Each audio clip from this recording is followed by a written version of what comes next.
ভারতবর্ষের ৭৯তম স্বাধীনতা দিবস আসন্ন ১৫ই আগস্ট। ক্যালেন্ডারে লাল রঙে রঞ্জিত একটি ডেট। এই দিনটির এই লাল রঙে রঞ্জিত হয়ে ওঠার পেছনে রয়েছে অগণিত ভারতবর্ষের রক্তক্ষয়ী সংগ্রাম এবং রয়েছে প্রচুর লাঞ্ছনার ইতিহাস। এই রকমই একজন ব্যতিক্রমী দুঃসাহসী নেতা হলেন সুভাষচন্দ্র বসু। সুভাষচন্দ্র বসু এবং আজাদ হিন্দ ফৌজ আমাদের ভারতবর্ষের স্বাধীনতার জন্য রেখে গেছেন প্রচুর অবদান। আজকে আমরা ভারতবর্ষের স্বাধীনতায় আজাদ হিন্দ ফৌজ তথা নেতাজি সুভাষচন্দ্রের ভূমিকা নিয়ে আলোচনা করব। Hello students, welcome to BSACI।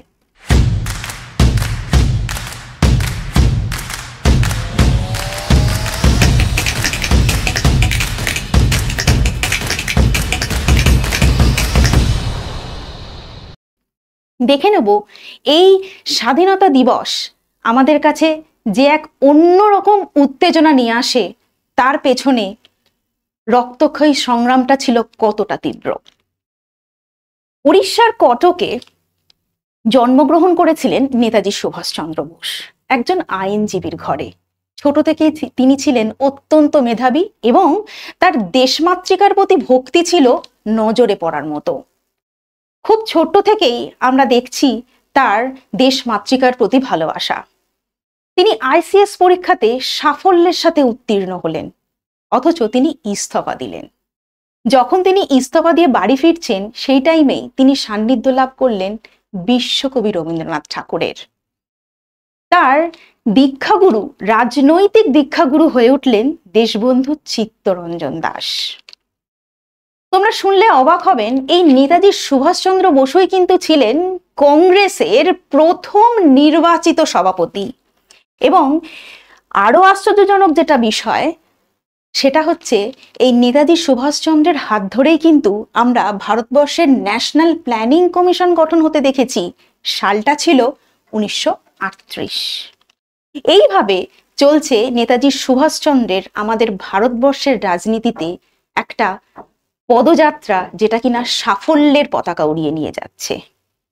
এরপরে আমরা দেখলাম কংগ্রেসের ভেতর থেকে তৈরি হলো ফরওয়ার্ড ব্লক। এই নেতাজি সুভাষচন্দ্রের হাত ধরেই কিন্তু ফরওয়ার্ড ব্লক আত্মপ্রকাশ করলো 1939 খ্রিস্টাব্দে। তিনি বিশ্বাস করতেন শুধুমাত্র অহিংস অসহযোগ আন্দোলনের মাধ্যমে কিন্তু আমরা স্বাধীনতা অর্জন করতে পারবো না। এর জন্য দরকার আরো বেশি উদ্যম, বৈদেশিক সাহায্য এবং সশস্ত্র সংগ্রাম করার মতো দৃঢ়তা। তিনি বিশ্বাস করতেন শত্রু আমার মিত্র। তিনি এই লজিকটি খুব সুন্দরভাবে ভারতবর্ষের স্বাধীনতা অর্জনের জন্য অ্যাপ্লাই করতে চেয়েছিলেন। সেই কারণেই তার শুরু হলো ভারতবর্ষের বাইরে গিয়ে ব্রিটিশ বিরোধী দেশের সাথে, বিভিন্ন দেশের সাথে যোগাযোগ এবং কিভাবে স্বাধীনতা অর্জন করা যায় তার জন্য চিন্তা ভাবনা। আমরা দেখছি 1940 সাল, যখন কিনা পুরোপুরি দ্বিতীয় বিশ্বযুদ্ধের আবহ। সেই সময় নেতাজি সুভাষচন্দ্রের জনপ্রিয়তা ভারতবর্ষে একেবারে তুঙ্গে। ব্রিটিশ সরকারও কিন্তু সেই সময় এই নেতাজি সুভাষচন্দ্রের জনপ্রিয়তায় একেবারে ভীত, যে কারণে তাকে করা হলো গ্রেপ্তার। ভারত রক্ষা আইনে তাকে গ্রেপ্তার করা হলো 1940 সাল 2রা জুলাই। এরপরে তাকে গৃহবন্দীও করা হলো। কিন্তু এই মানুষকে তো ধরে রাখার নয়, তাই তিনি অতি কৌশলে ছদ্মবেশ ধারণ করে তিনি বেরিয়ে পড়লেন।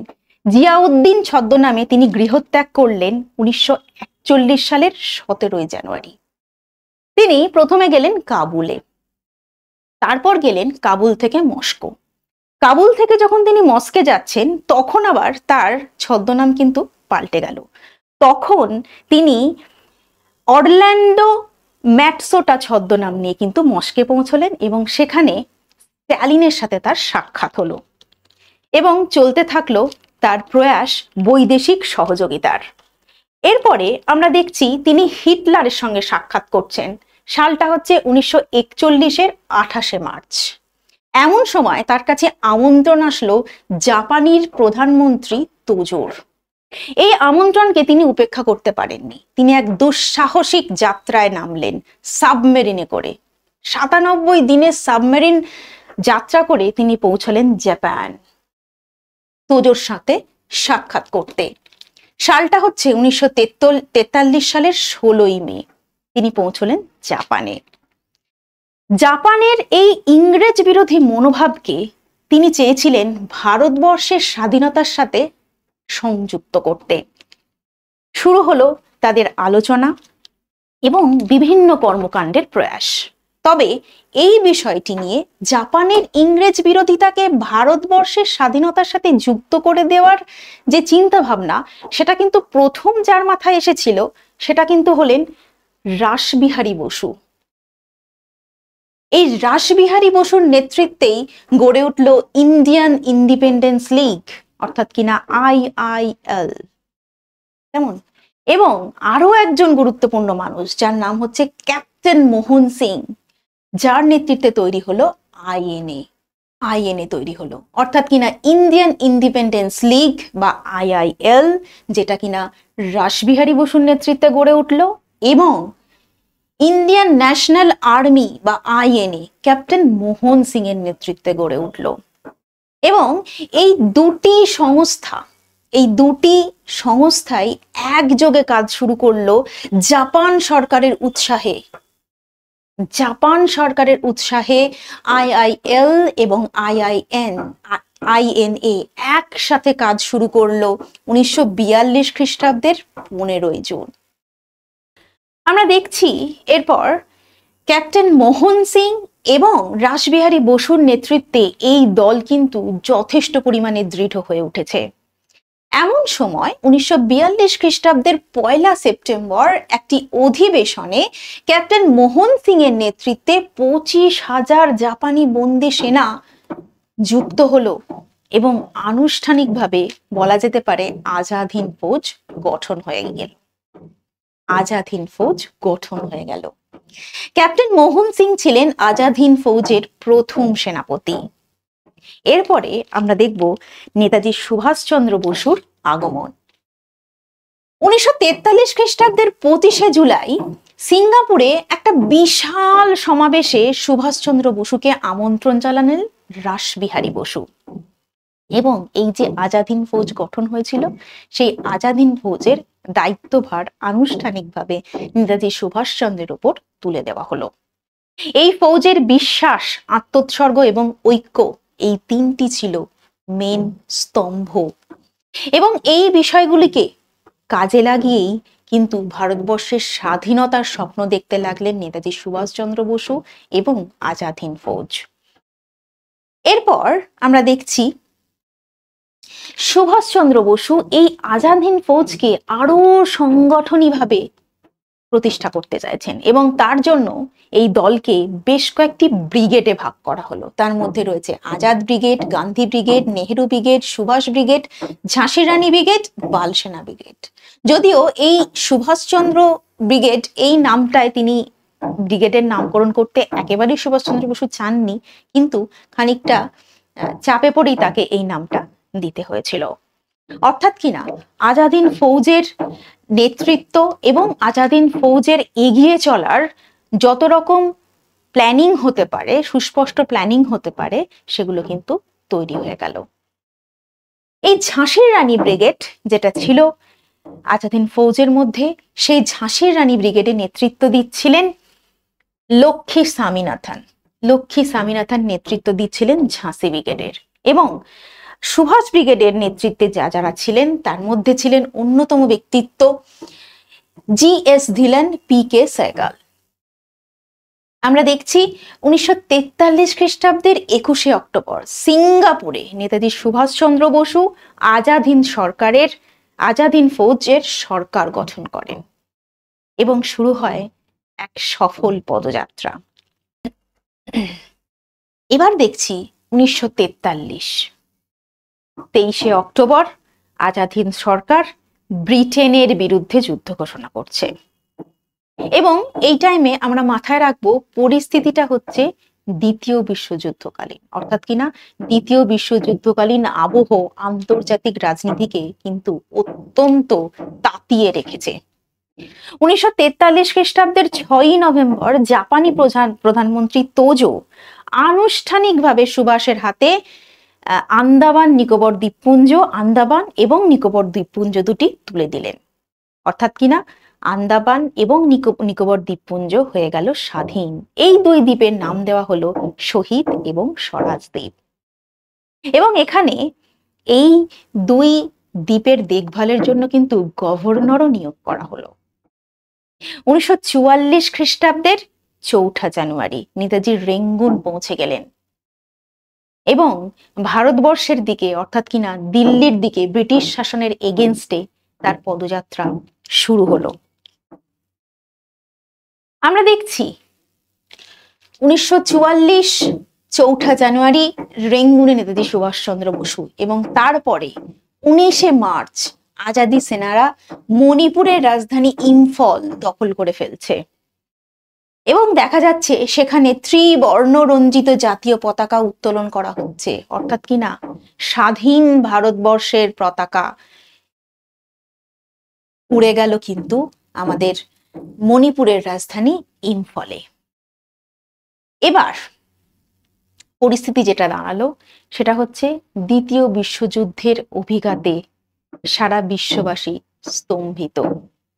এমন সময় দেখা যাচ্ছে মার্কিন এবং ব্রিটিশ বোমার আঘাতে জাপানিরা একেবারে বিধ্বস্ত এবং তারা পিছু হটছে। এমতো অবস্থায় আজাদ হিন্দ বাহিনী জাপান সরকারের সাহায্য আর পেল না। জাপানি সেনাদেরকে আজাদ হিন্দ ফৌজ থেকে সরিয়ে নেওয়া হলো। সাথে সাথে একটা প্রেসার কিন্তু আজাদ হিন্দ বাহিনীর মধ্যে আমরা দেখতে পাচ্ছি এবং এমতো অবস্থায় 15ই আগস্ট জাপানি সেনারা যখন দ্বিতীয় বিশ্বযুদ্ধের অভিঘাতে আত্মসমর্পণ করতে বাধ্য হচ্ছে, ঠিক তখনই কিন্তু দেখা যাচ্ছে যে আজাদ হিন্দ বাহিনীও কিন্তু ব্রিটিশ সরকারের কাছে আত্মসমর্পণ করতে বাধ্য হলো। এবং তারই সাথে আরো একটা ঘটনা, সেটা হলো 1945-এর 18ই আগস্ট জাপানের তাইহুকু বিমানের একটি দুর্ঘটনা হচ্ছে তাইহুকু বিমানবন্দরে এবং শোনা যায় এই বিমান দুর্ঘটনাতেই নাকি নেতাজি সুভাষচন্দ্রের মৃত্যু হয়েছিল। যদিও এই তথ্যটি কিন্তু পুরোপুরি সংশয়াতীত, কোনো প্রমাণ, একেবারে স্ট্রং এভিডেন্স কিন্তু আমাদের হাতে ছিল না। তো যাই হোক, আমরা নেতাজি সুভাষচন্দ্রকে কিন্তু আর পেলাম না। নেতাজি সুভাষচন্দ্রের জয়যাত্রা বা নেতাজি সুভাষচন্দ্রের যে লিডিং রোল আমরা এই পর্যন্তই পেয়েছি। তাহলে আজাদ হিন্দ ফৌজের এরপরে কি হলো সেটাই জানবো এবার, অর্থাৎ কিনা আত্মসমর্পণের পর আজাদ হিন্দ ফৌজ। আমরা দেখছি 1945 থেকে 47 এই কাল পর্বে যে সকল গণ আন্দোলন হয়েছিল তার মধ্যে অন্যতম ছিল আজাদ হিন্দ বাহিনীর সেনাদের বিচারের বিরুদ্ধে ভারতবর্ষের জনগণের আন্দোলন। একেবারে চোখে পড়ার মতো। কিরকম? আমরা দেখছি যে 1945 সালে মানে আজাদ হিন্দ ফৌজের আত্মসমর্পণের পরে আমরা দেখছি সেই সমস্ত বাহিনীকে যখন বন্দী করা হয়েছে, সৈনিককে, সেই বন্দীদের এবার ভারতবর্ষে ফেরানো হচ্ছে, কারণ তাদের বিচার হবে। কোথায় বিচার হবে? দিল্লির লালকেল্লায়। 24শে আগস্ট ঘোষিত হয় যে আজাদ হিন্দ বাহিনীর বন্দী সেনাদের রাজদ্রোহমূলক অপরাধে দিল্লির লালকেল্লায় সামরিক আদালতে প্রকাশ্যে তাদের কোর্ট মার্শাল শুরু হবে। সারা ভারতবর্ষ তখন বিক্ষুব্ধ, সারা ভারতবর্ষ তখন নেতাজির শোকে শোকার্ত। আমরা দেখছি যে লালকেল্লায় শুরু হলো এই বাহিনীর 3 সেনাপতির প্রকাশ্যে বিচার। Trial opens in red fort. খুবই গুরুত্বপূর্ণ একটা দিন, 1945 খ্রিস্টাব্দের 5ই নভেম্বর।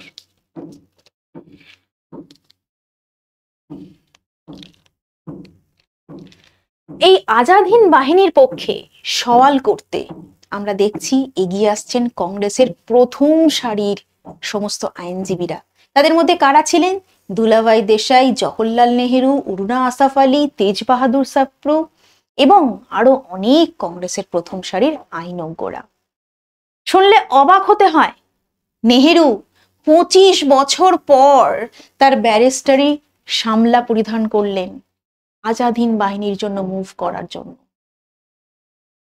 কংগ্রেসের পাশাপাশি আরো যত দল এক্সিস্ট করছে সেই টাইমে ভারতবর্ষে, যেমন মুসলিম লীগ, হিন্দু মহাসভা, অকালি দল, আরএসএস, জাস্টিস পার্টি, সমস্ত দল তাদের নিজেদের ব্যক্তিগত মতবিরোধ ভুলে গিয়ে আজাদ হিন্দ বাহিনীর পাশে দাঁড়ালো, আজাদ হিন্দ বাহিনীর জন্য আন্দোলন করলো, বিক্ষোভ ঘটালো।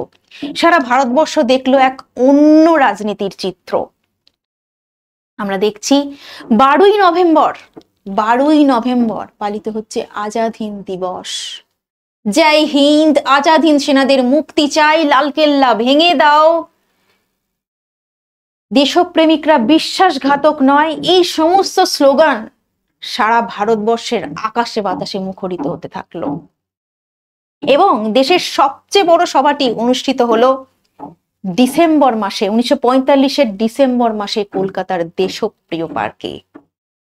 কলকাতা গর্জে উঠল, আজাদ হিন্দ বাহিনীর মুক্তির দাবিতে কলকাতা গর্জে উঠল। সমগ্র পরিস্থিতি একেবারে অগ্নিগর্ভ। ভয় পেয়ে গেলেন ব্রিটিশ সরকারও। সেই টাইমের ছোট লাট বড়লাটকে চিঠি লিখছেন এই বিপজ্জনক পরিস্থিতির ব্যাখ্যা করে, লর্ড ওয়াভেলকে চিঠি লিখছেন যে পরিস্থিতি অত্যন্ত বিপজ্জনক, ভাবনা চিন্তা করা শুরু হোক, রীতিমতো প্রেসার। তারপর আমরা কি দেখছি? তারপর দেখছি যে 1 ডিসেম্বর ব্রিটিশ সরকার এই এত কিছুর চাপে পড়ে, পরিস্থিতির চাপে পড়ে ঘোষণা করছেন যারা নৃশংসভাবে হত্যা বা ব্যবহারের জন্য যারা ধৃত হয়েছে, শুধুমাত্র সেই ব্যক্তি ছাড়া সকল বন্দীদেরই মুক্তি দেওয়া হবে। এই ঘোষণার পরও কিন্তু ভারতবাসী থামলো না। কলকাতা আবারও গর্জে উঠল ক্যাপ্টেন মোহন সিং এর জন্য। কলকাতা আবারও গর্জে উঠল। 11 থেকে 13ই ফেব্রুয়ারি কলকাতায় শুরু হলো বিক্ষোভ আন্দোলন ক্যাপ্টেন রশিদ আলীর বিচারকে কেন্দ্র করে। ক্যাপ্টেন রশিদ আলীর বিচারকে কেন্দ্র করে কলকাতা আবারও গর্জে উঠল। আমরা দেখছি মুসলিম লীগ ছাত্র ধর্মঘটের ডাক দিল, যে ছাত্র ধর্মঘটকে সমর্থন করলো বাকি সবাই। এইভাবে এগিয়ে যাচ্ছে আজাদ হিন্দ বাহিনীর মুক্তির দাবিতে আন্দোলন।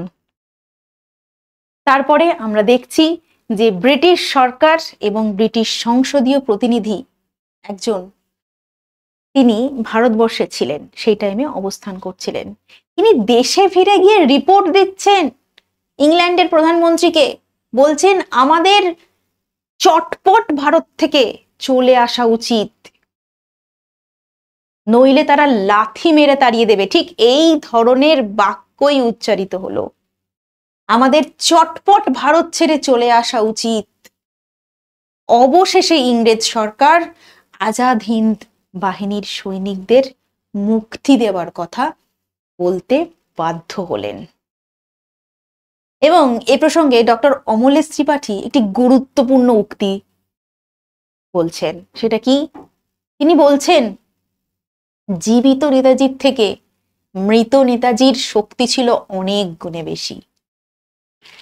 জীবিত সুভাষচন্দ্রের অপেক্ষা মৃত সুভাষচন্দ্র ছিল অনেক বেশি শক্তিশালী। এই প্রবল বিক্ষোভের চাপে পড়ে আমরা দেখলাম যে আজাদ হিন্দ বাহিনীর সৈনিকরা মুক্তি পেলেন।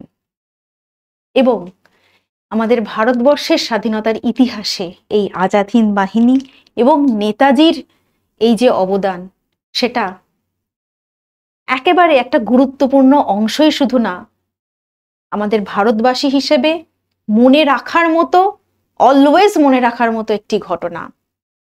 এই রকম ভাবনা চিন্তা, দৃঢ়চেতা এবং ভারতবর্ষের প্রথম সারির নেতা হয়ে ওঠার জন্য যে এলিমেন্টগুলো লাগে সেটা নেতাজি দেখিয়ে দিয়েছিলেন। তার পাওয়ার কতটা, যেটা আমরা একটু আগেই সেই উক্তির মাধ্যমে পেলাম যে জীবিত সুভাষচন্দ্র অপেক্ষা মৃত সুভাষচন্দ্রের জোর কতটা। নেতাজি সুভাষচন্দ্রের প্রতি শ্রদ্ধার্ঘ্য নিবেদনের জন্য আমরা দেখেছি তার 125তম জন্মদিবসে দিল্লির লালকেল্লায়, যেখানে কিনা পঞ্চম জর্জের একটি মূর্তি ছিল, সেই পঞ্চম জর্জের মূর্তির জায়গায় স্যালুটের ভঙ্গিমায় নেতাজি সুভাষচন্দ্রের এই মূর্তিটি প্রতিস্থাপন করা হয়েছে।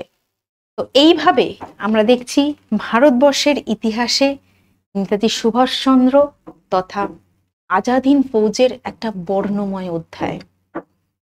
ভারতবর্ষের ইতিহাসে স্বাধীনতার জন্য সংগ্রামকারী মানুষের সংখ্যা অগণিত। বিভিন্ন টাইমে বিভিন্ন মানুষ নানাভাবে চেষ্টা করেছে ভারতবর্ষকে এই শৃঙ্খল থেকে মুক্তি দেওয়ার জন্য। বৈদেশিক সাহায্যের মাধ্যমে এই এত বড় দল গঠন করার সাহস কিন্তু একমাত্র দেখিয়েছিলেন নেতাজি সুভাষচন্দ্র বোস। আমরা কতটা এই রাস্তায় সফল হয়েছি সেই হিসেবে যাব না, কিন্তু ভারতবর্ষের মানুষের এই সাহসিকতা, বলা যায় দুঃসাহসিকতা, ইংরেজ সরকারকে বাধ্য করেছিল ভারতকে স্বাধীনতা দিতে।